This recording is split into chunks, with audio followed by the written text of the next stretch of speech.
ladies and gentlemen. Welcome to Point Blank. I'm Adolphus Pruitt. And I'm the Reverend Darrell Gray. And I missed my cue. Yes, you did. I'm BJ. Now you know that I need more than just this. Listen. You got the music. That's why he gave you the music, Adolphus, so you wouldn't have to use hand signals. Well, the best way to do this, because it goes into our story, I rode a yellow bus. I rode a yellow bus. I was on a yellow bus, too. Hey, ladies and gentlemen,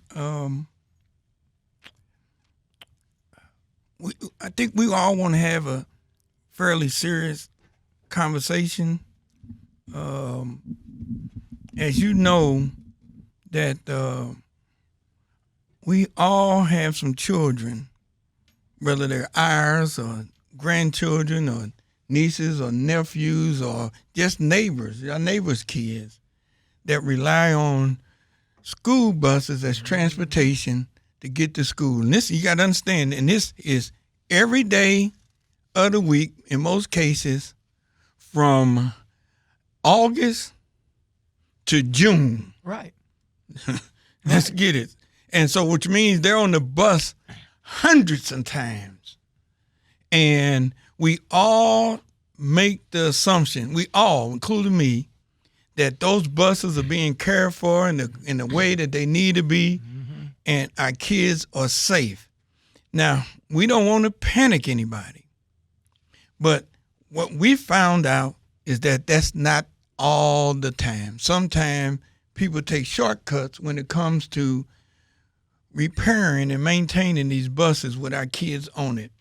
And so today we have an expert on mechanics, repairs, maintenance, and he happened to work for a bus company where here in St. Louis we've had a recent issue about a noose being put in a space. I know. As a threat to a black folk who were demanding that they take more care of these buses and ensure that they're safe for the children and the drivers. So wait a minute, let me be clear. So the bus drivers complained that the maintenance was not up to par and that the company was not doing enough. And so as a result of the bus drivers complaining, the response was a noose. Is that okay? I just want the response for the mechanics, the actual people right. who was fixing the buses, was saying we are being told to make shortcuts and do Band-Aid repairs to these buses, and we don't think we're doing. We'll let the expert talk about it since we worked on the buses. Yeah, because this is critical information. Yes. So I want to introduce y'all to Jerry Ellis, and Jerry, I want you, before you do anything, I want you to tell folks about your background so folks know that we're talking to somebody that knows this business. Yes, sir. Thank you. First off, I thank God that I'm here, and thank God that my voice can be heard. My background in mechanic started as a young man. My family owned a cattle and a corn farm, so we had a lot of equipment on that farm. And that's where my mechanic started, and I went to high school, started in high school as mechanical, and then I graduated with a scholarship to go to Iowa State and to Des Moines, Iowa, to study automotive engineering and mechanical. I completed a 4-year degree, and I was hired into the airlines with Northwest Airlines in 1993. I started at the bottom. I worked my way all the way up, and I left there 26 years later and retired from the airline and after the 9/11 incident. And from there, working with the airlines, most of our jobs was in-house. They never did farm out. So it was constantly schooling. It was constantly training, constantly safety issues back and forth. Because their thing was that if you hit an aircraft, the damage is uncalled. and an airplane cannot pull over in the sky. Man.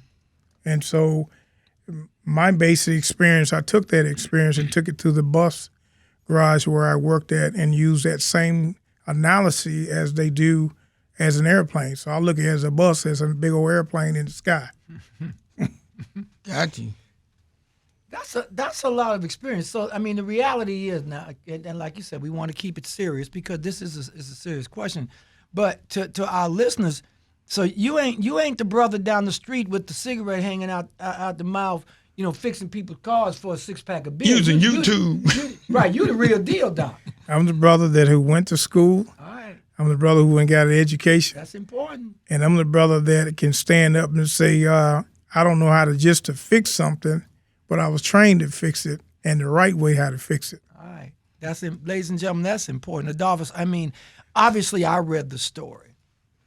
And the story started. It didn't start with the fact that mechanics complained. It just started with there's a noose, and there was no background story behind it, and the noose by itself was hard enough. But let me ask you this question. I mean, the complaints that came, did they come from black mechanics? Well, the complaint started way before the noose. You see what I'm saying? And so to help to the brain, you just speed you up to date, that when I was hired on at September 5th, looking at what you call the downboard, and so just think that you have 150 or 160 buses in, let's say 120 buses that are supposed to be used for the routes of these kids, and you got 50, 60 buses down, there's something wrong with that picture. You see? And so then when you come in as a trained professional mechanic, with common sense, you looking at the board and saying, this don't make any sense, that every bus has the same issue. So when you're looking at 50 issues, then a trained person will look at what causes the issues, not just Band-Aid the issue, and just continue to keep doing the rework over and over. So it comes to a point of time that you have to get to the bottom, to the source of it. Right. And if you don't get to the source of it, the source will continue to be an infection. Jerry, let's back up for a minute, because I want to make sure we're clear on this news, because and ladies and gentlemen, Mr. Mitchell, who initially discovered the news and took pictures of it, he's traveling, or else he would be with us also. But walk me through where the noose was and how easy, because some folks say, oh, it was just laying there, nobody could see it. It was out the way. It wasn't put there intentionally for anybody to see it. Can you walk me through, set me up where the noose was found and the area around it, and When you walk through the front door, you have your first bay, and then you have your second bay, and your third bay, and your fourth bay. The second bay, the first bay, if you look at the video carefully, that the first bay had a bus there. The second bay did not have a bus there. The fourth bay, which is my bay, and it had a bus, and the fourth bay had a bus. And so the man comes in at 5 o'clock in the morning, and so you have a bay that is 11 feet deep and and possibly 5 to 6 feet wide, and there's a noose laying in an empty bay. You got to be blind, man, not to see a noose laying in a 11 feet bay, empty bay. You got to be blind if you can't see that. And then not only not see that, but at 5 o'clock in the morning when you unlock that door and you walk through that door, you pass the first bay, and since there's no bus in the second bay, your conscience tells you to cross that bay to go into the locker room. So the bay where the noose was, because there's buses on either side of the bay, and that's the only empty one, you have to walk through it? You have to walk through it. Interesting. Hey, ladies and gentlemen, we're going to take a break. We'll be right back. We have with us Jerry Ellis, and we'll be back. And we are back. We're talking with a professional mechanic, worked on airplanes, worked on in all fields, and is employed with the school bus company, Missouri Central. And we're talking about what happened here in St. Louis and what goes on in that shop that he's got. And so give us just an idea of how your supervisors and the people who manage that shop garage, what's their approach to maintaining the buses that they're putting out there every day to transport those kids, and why were you and other mechanics upset with what they want you to do? Well, my approach is this here, and please don't take me wrong for saying this. I guess that if you are educated enough to see the issue that's in hand, and if you're educated enough to read what's on the board, and then you look at the surrounding that you're in, and you bring that to the forefront and say, okay, this is the issue that we have. Why can't we work together and put our minds together and bring this number down to a suitable and a safe number? Mm-hmm. But instead of doing that, then by you being Afro-American, your opinion doesn't matter. You know, what you have to say doesn't matter. So then you're fighting a battle, uphill battle by yourself. The fight was about what's the battle? Let's. I want the folks to understand. I want the folks to be in the garage and understand exactly what's going on and why you guys had a problem with it. So if you have a bus come in, and one of the big thing is communication with the drivers, understanding their needs. And when you listen to those drivers' needs and their complaint, then you take that information, you apply it to the bus. And then when you do your analysis on the bus and you're breaking it down and you see that you have a cracked caliper, or if you see that you have cracked rotors, and then you have a seal blowed, and then their analysis is nothing wrong with the caliper, nothing wrong with the rotor, but put the seal on and send it out the door. So the bus goes out the door, and a day later it comes back on the tow truck. And so when it comes back on the tow truck, their analysis is put another seal back on it, put it in the box for warranty. But the warranty company is saying, we have thousands of vehicles that we don't have this problem with. So then therefore somebody's not doing their job. So then you get Mr. Ellis says, okay, let me look at the situation here. So I see I have bad rotors. I see I have bad calipers. Heat is going to do what to rubber? Heat is going to cause rubber to shrink.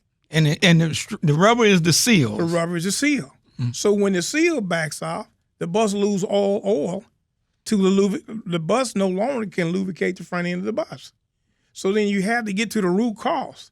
The cause is not the seal, it's the stuff behind the seal, the issues with the seal.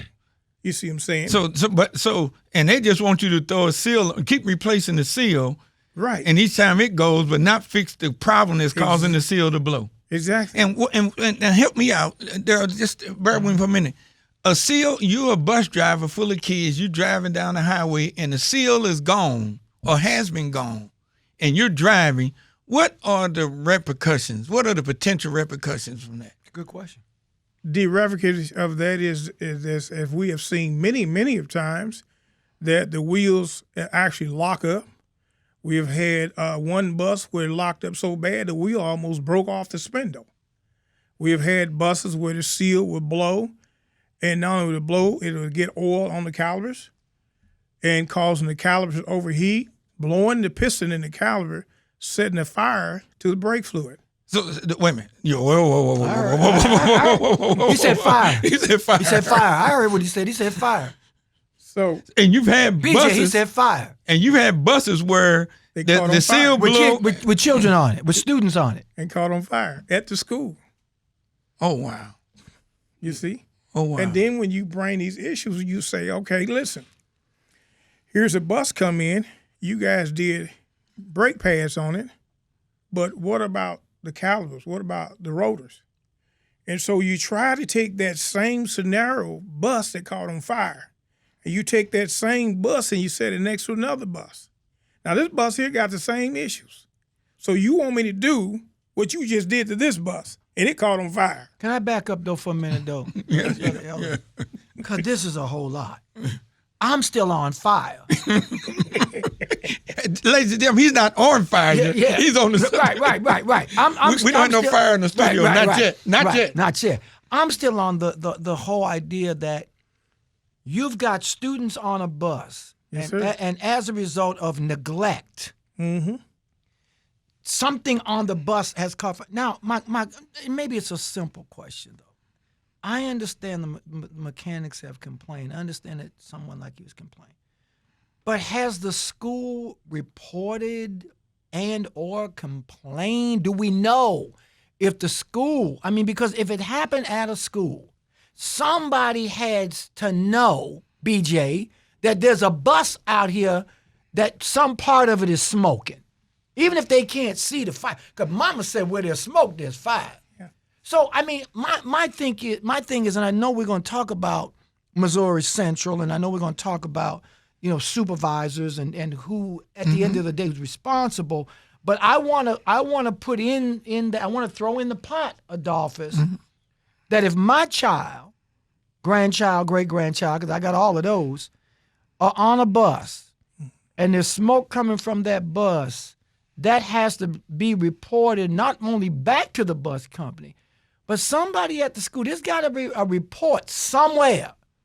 And if there is a report somewhere, what has been done? If it's not, so there's a lot of culprits in this. But anyway, go ahead, Adolphus, because you're a lot. So to analyze on your story, you are correct. But here is the issue. Okay. You are correct. Okay. And so when somebody stand up to those issues, such as I have, and other mechanics, they're not there.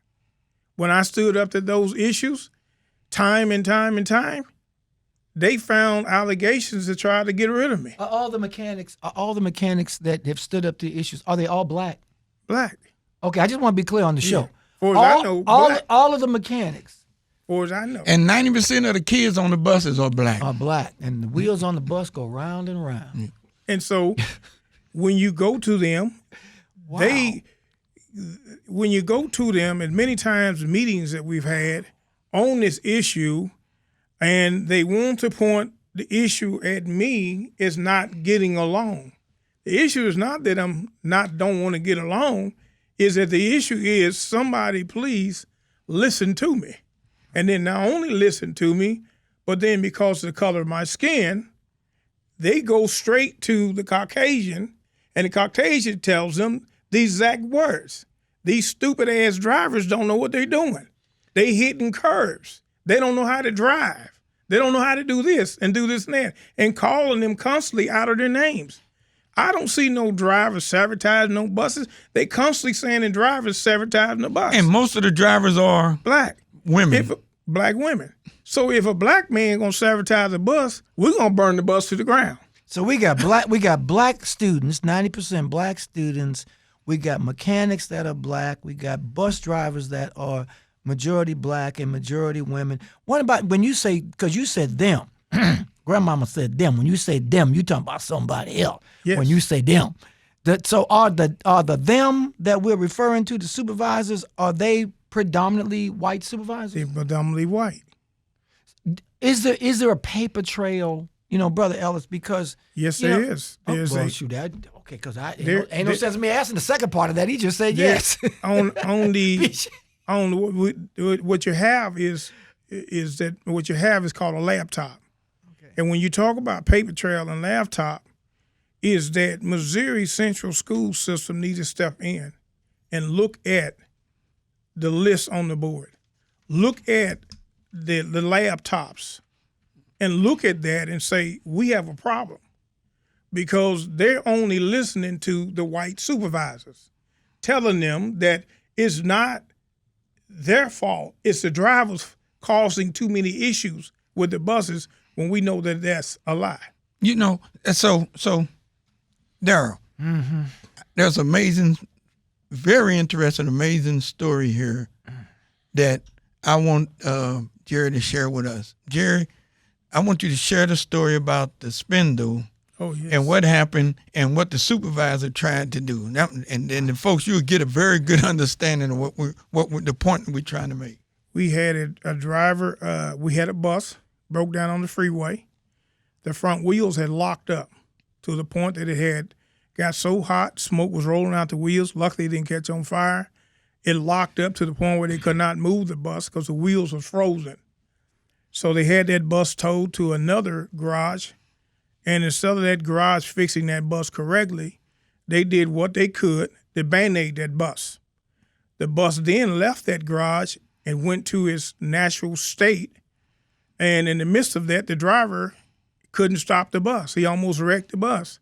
And so they came and got me and asked me would I investigate the bus. So I pulled it in to do my investigation. And what I found was that the rotors was cracked in the rear.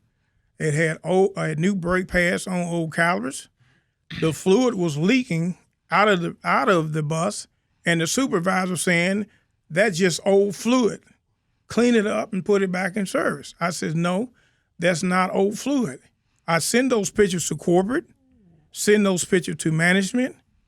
Management, after about an hour of examining those pictures, said go ahead and investigate. So on my approach to investigate, I went ahead and investigate the front end of the bus because that was at the end that was locked up. Jacked the bus up. Sure enough, the front wheels are wobbling. And so then what I found was they did the same as in the rear. They put new brake pads on old rotors and old calipers. And then I couldn't figure out why the wheels was be wobbling, so I pulled the hub off, and then what they did was that the bearing had seized up so bad that they cut it off and ground the spindle so they can put a new bearing on. Now, wait a minute. Explain what the bearing and the spindle, I want our listeners to understand. Yeah. The bearing is precisely, the spindle is precisely cut. So the bearing is fitted on with zero tolerance. So that bearing is actually made for that spindle. So if you take that spindle and you grind that zero tolerance away, then the bearing wobbles on the spindle. Mm-hmm. When it just takes, it wobbles on the spindle, so your clearance is never correctly, you see? So then you have a bus with a wobbling spindle. So when I broke it down, I showed management, they were stunned. So they asked me to take the parts and put them up in the cabinet so they can take pictures of them and so they can have evidence on what this guy did. Well, that morning, the guy came in and stole the parts, tried to run out the door with the parts. So I'm 200 pounds, so I was big enough to grab a hold of him and snatch the parts out of his hand. And in the midst of me and him wrestling, he told me to my face that he was not a mechanic. So I said, well, then if you're not a mechanic, then why are you here? How can you tell us how to do our job and you're not a mechanic? And the guy, management tell you to hold on the part. The guy who is in trouble go and steals the part. Yes. You chase him down and get the part back. Yes. And so management gets the part to do an investigation. Is that guy still working for the company? That guy's still there. He's still in charge. He's still the person to tell us how to fix the buses. Y'all, and the thing is, it's just so unbelievable. I think that's why you might hear the sounds that are happening in the studio, because this stuff is so unbelievable that it could be comedic in some sense. Now, my thing is, Pruitt, as I'm sitting there taking my notes, have anybody seen any media accounts of this? Now, we heard about the noose in the media. But have we heard any accountability, any media reports on the fact that 120 buses should be used, 50 to 60 are down, black mechanics have been complaining, white supervisors have been denying, fire and smoke on buses with kids? I mean, I almost said, damn. Boy, now that's, ladies and gentlemen, now we've done something when we get Reverend Gray to that point. And I understand what he's saying. Right. I understand. And you see, Reverend Gray, it's kind of sad in a way, is because, when you get on the topic of the loose is not only represent one person in the shop. Right. That noose is represent all African Americans. Of course it does. And so then when you look at that noose, when I talk with the company about the noose, they wanted me to say, well, we have rope there at the shop when we don't have rope. Anybody know that you work in a greasy environment that you don't find no clearly beautiful white rope laying in the middle of the floor with no dirt. And then when you look at the noose in itself, then you start to put 1 and 2 together. 1 and 2 together is that, okay, you have the audacity. See, you have the audacity to cooperate with your co-partners and make a noose and place it at a job. So if you have the audacity to do that, then no wonder my down list is 50 deep. No wonder my buses is on fire. Because you don't care anything about these black kids? Exactly. So the same attitude and the same hate that you put in that rope, wow, it's the same attitude and hate that you put in that bus. So, hey, Daryl, there's another story, Daryl. Oh, Pruitt, I can't. Okay, first of all, it's not just sad. Y'all, this is criminal. Yes, should be. This is criminal. Should be. Daryl. I'm listening. We got another. Jerry. Whoa, jeez. Jerry. Another story. There was a white mechanic with a black wife. Yes. Tell us the story. Oh God. When I first got hired, I understand that the guy worked there for years by himself and he made a lot of mistakes and everything. But he had told me, he said, listen, he said, Jerry, if you try to stand against what they're doing, this guy's gonna bury you deep. And he explained to me how they did him with his wife. His wife was dying of cancer and she was African American. He had built a great relationship with the drivers, and not only built a great relationship with the drivers, but they set him up to the point where they was able to get rid of him. And he warned me. He warned me what I was going to face and what I was going to go through. What did they do to schedule and the wife's visitation? Oh yeah, what they did, he had a certain interview time with his wife for treatment, medical treatment. And the supervisor changed his time around so it would make it difficult for him to be able to be there for his dying wife. Can you imagine that as First retaliation? of all, I'd have left. I'd have quit the job. First of all, they wouldn't have to worry about me coming back unless I came back with my lawyer. But can you imagine that as retaliation? But you know what? You know what? If you had told me that, Adolphus, without the noose, without the black mechanics, without the white supervisors, without the smoke, without the fire. Now, if you had told me that without all of that, I might have said, well, I don't know, Pruitt. But if it walks like a duck and quacks like a duck, it's not a cow. It's a duck. And so my thing is, though, so Mr. Brother Ellis, God bless you, man. Do you still work for them? Yeah, unfortunately. But, I walked out. Well, I don't know after this show you might. Yeah. After this show. I walked out when I started walking out and quitting. Yeah. And when I started walking out and quitting, they kind of wanted to do something, but they mostly not only wanted to do something, but they wanted to find something on me.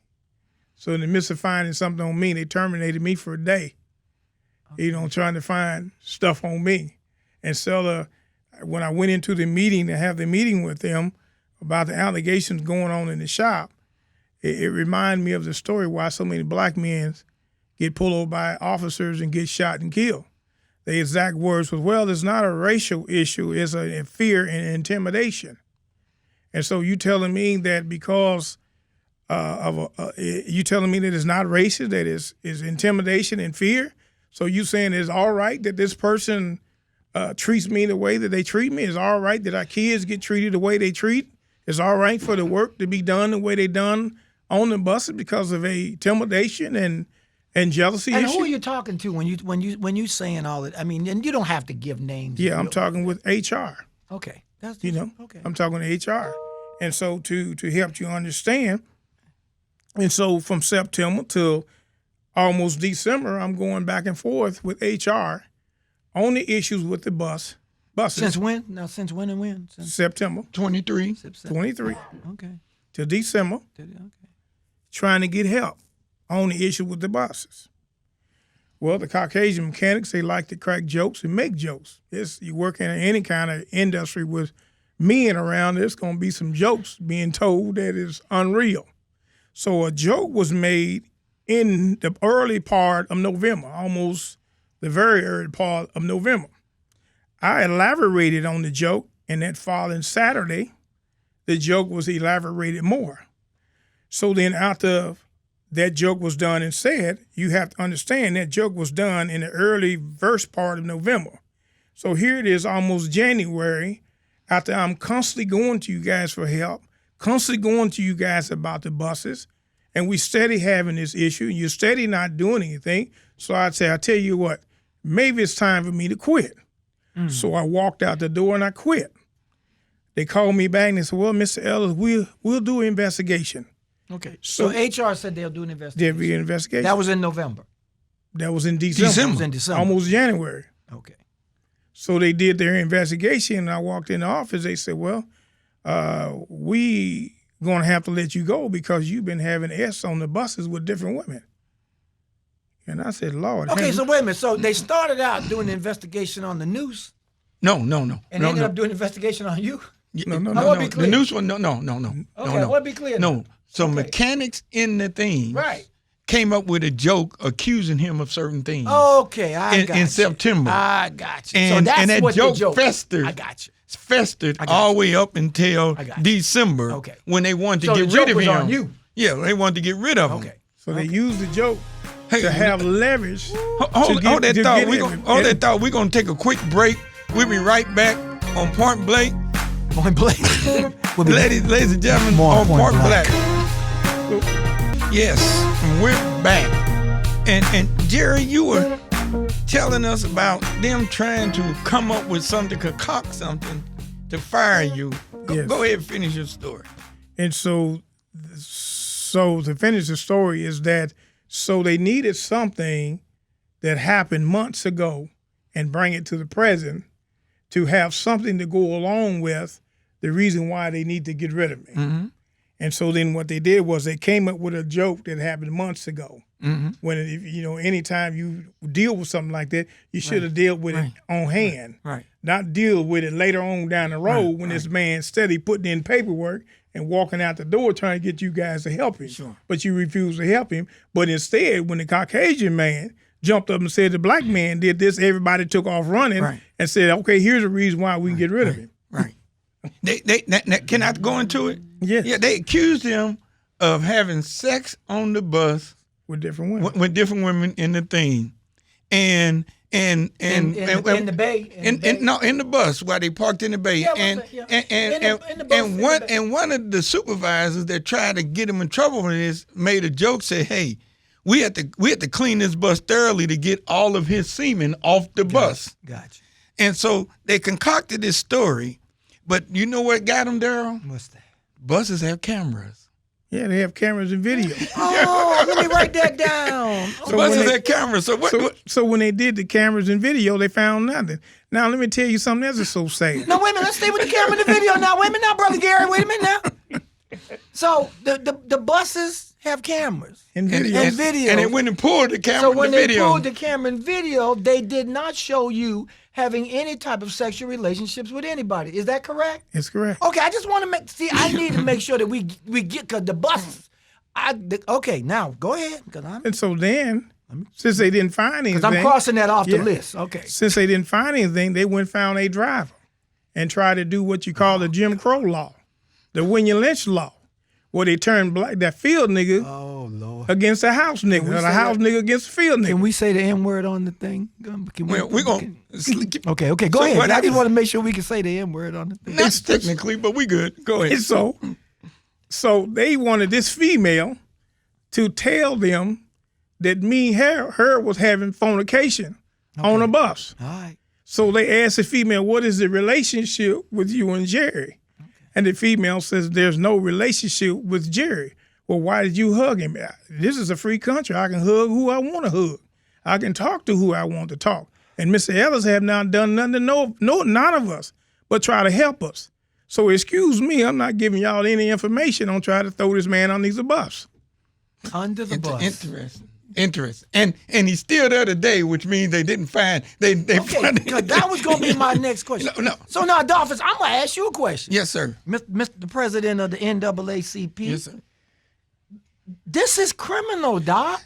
What now? Has the NAACP responded to this? Oh yeah, we're on top of it, and okay, because you'll hear a lot about it. We're on top. You ought to see the paperwork they put in my file. You think that's bad?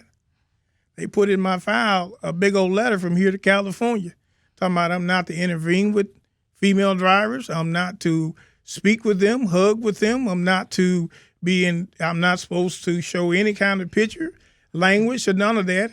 And so they single me out on some stuff that I don't even do. But the reason why they don't want him talking to the drivers, and Jerry, you correct me if I'm wrong, there was a female driver brought a bus back because it wasn't operating properly. Right. And they call themselves fixing it and giving it back to her. Mm-hmm. And she said, wait a minute. She goes to Jerry and says, Jerry, is my bus safe for me to drive? And he told her no. Yeah, I told her no, your bus is not safe to drive. So the next day they came with me and said, well, the way that you deal and talk with the drivers, we look at that as sexual harassment. I said, well, how can you look at that as sexual harassment? Because they come to me for help and they can't get help from you guys. Somebody got to help them. Yeah, it's just, Jerry. Let's just talk about the drivers for a minute, because you deal with them. The drivers come to you. You head mechanic. Yeah. And the drivers would come to you and ask you about their bus and stuff, and of course you have to talk to them. But how do the other folks in the garage treat the drivers? And most of these are black females. What's that relationship like? Well, any driver would tell you that they get shoved, they get pushed to the side.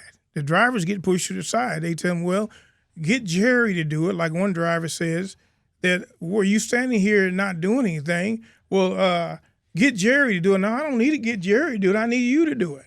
And so then what they do is these drivers, they call them out of their names and push them off to the side and keep pushing them off to the side. And then the drivers will come to me, and then I do what I can to help and support them.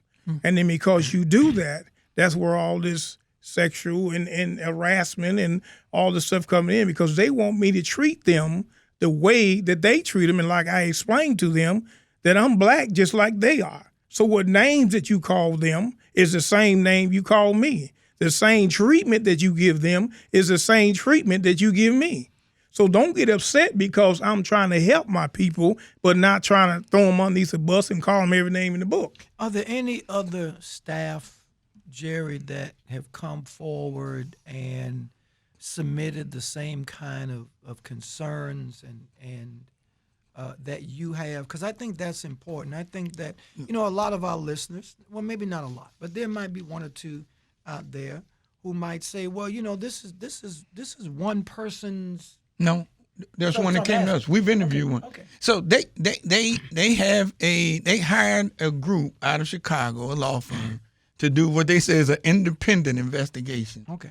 And so the bus company hired the bus company. Okay. And so they've interviewed both Jerry and the person who found the news, Mr. Amen Mitchell Sr. And his story is just as much a part of this as everybody else. And we actually were with him when he did his interview. His interview lasted 2.5 hours. And wow. How long did yours last? About 4 hours. Right. And so everything that he's telling us and that everything Mr. Mitchell told us, all of that's been told to the independent investigators. So I'm dying to see what's in their report at the end of the day. But Jerry, here's my question. You were what they call Tech 1, right? Yeah, explain your position and what your role is on the floor of that maintenance shop. See, we have what you call the TIC. The TIC points the work And TIC means the man that works tech as a in charge. Yeah, the tech in charge. Okay. Yeah, the man that works the office. And then you have what you call your Tech 1. Your Tech 1 has the experience and the knowledge to be able to work on multitudes of issues and problems. And then you have your Tech B, which work on the minor issues. And you see, but your bulk end comes up to the Tech A or Tech 1. And you were Tech 1. I'm Tech 1, and everybody is underneath of me. You see what I'm saying? And so when they removed the TIC, they went past a Tech 1, which is me, and put a Caucasian who was a Tech 2 in charge over me. And what was the Tech 2's experience compared to yours? Right. So his compares is that they're saying that, well, he has 18 years of bus experience. And my knowledge on that, what's so special about a school bus? It has the same engine as any truck on the road, any over-road truck. It has the same performance. So what makes his 18 years of touching a bus different from a 35-year and 4-year master degree of mechanical and engineering? Yeah. I guess, at the end of the day for me, y'all, and I'm glad that the NAACP is involved. I'm glad that there's an investigation by an outside source, but I'm still on the word fire. I'm still on the fact that, in addition to the noose, we black folk, we know what the noose means. I mean, yes. Other folk can say whatever they want, but as black folk, we are very clear about what the noose means. So, all that other stuff, forget it. But Adolphus, I'm still stuck on the school system needs 120 buses daily to transport our children back and forth to school safely and on time, so that our children get there safely, they get home safely, they get there in a timely manner so that they can do what they're supposed to do. And you've got a bus company that obviously is contracted by somebody to do this work, and they're putting, and based upon this information, this company is putting our children at risk. And so, like I said, I'm glad the NAACP is doing something about it. But my question, I guess, is, if we need 120 buses every day and 50 to 60 are down because of all these issues, some of it smoke and fire, then what is being done right now? Nothing. There are a number of things coming into play. Okay. One is the one bus that did have the cracked rotor. The school district got notified, and the Missouri Highway Patrol, which inspect those buses, they'll take a look at that bus and make sure that bus is not out on the street. Now in we're the condition. Cooking. We're cooking. So okay. that happened. Right. That happened over a week ago. Okay. So but what we're trying to do is look into the longer term solution. Right. To make sure that this doesn't continue to go on. And I know we're getting close to time. So Jerry, what would you finally like? What's the point you would like to get across to the public? You have an opportunity to say something to them about all of this. Well, the big point is on his statement there is that, number one, we have to understand that the DOT, they only look at certain things. And we as professional mechanics, we have to be the eye source for the DOT and for the safety of these kids, because the DOT can't see everything that we can see. So we take that knowledge and that respect and the safety of that knowledge and apply it towards those kids, and not just say, okay, the DOT sees this, so we're going to ride with the DOT because they don't see faulty this over here. Then we're going to ride with them and let this ride and put kids' lives and bus drivers in jeopardy and unsafe. And ladies and gentlemen, the Missouri Highway Patrol is in charge with inspecting buses, and those inspections happen twice a year. Yes. That's it. Just twice a year. So in between those inspections, anything could be. Right. Exactly. Anything. Well, listen, Jerry, we appreciate you being here. Appreciate it. You've done the right thing to make sure that our kids are safe. Brother, we're with you. We're behind you. And ladies and gentlemen, this is what we do on Point Black. Ain't that right, This is Darryl? what we do. And if you wanna tell us what to do, you can always go to pointblack.live, or you can hit us up on any social media platform or the iHeartRadio app. This has been Point Black.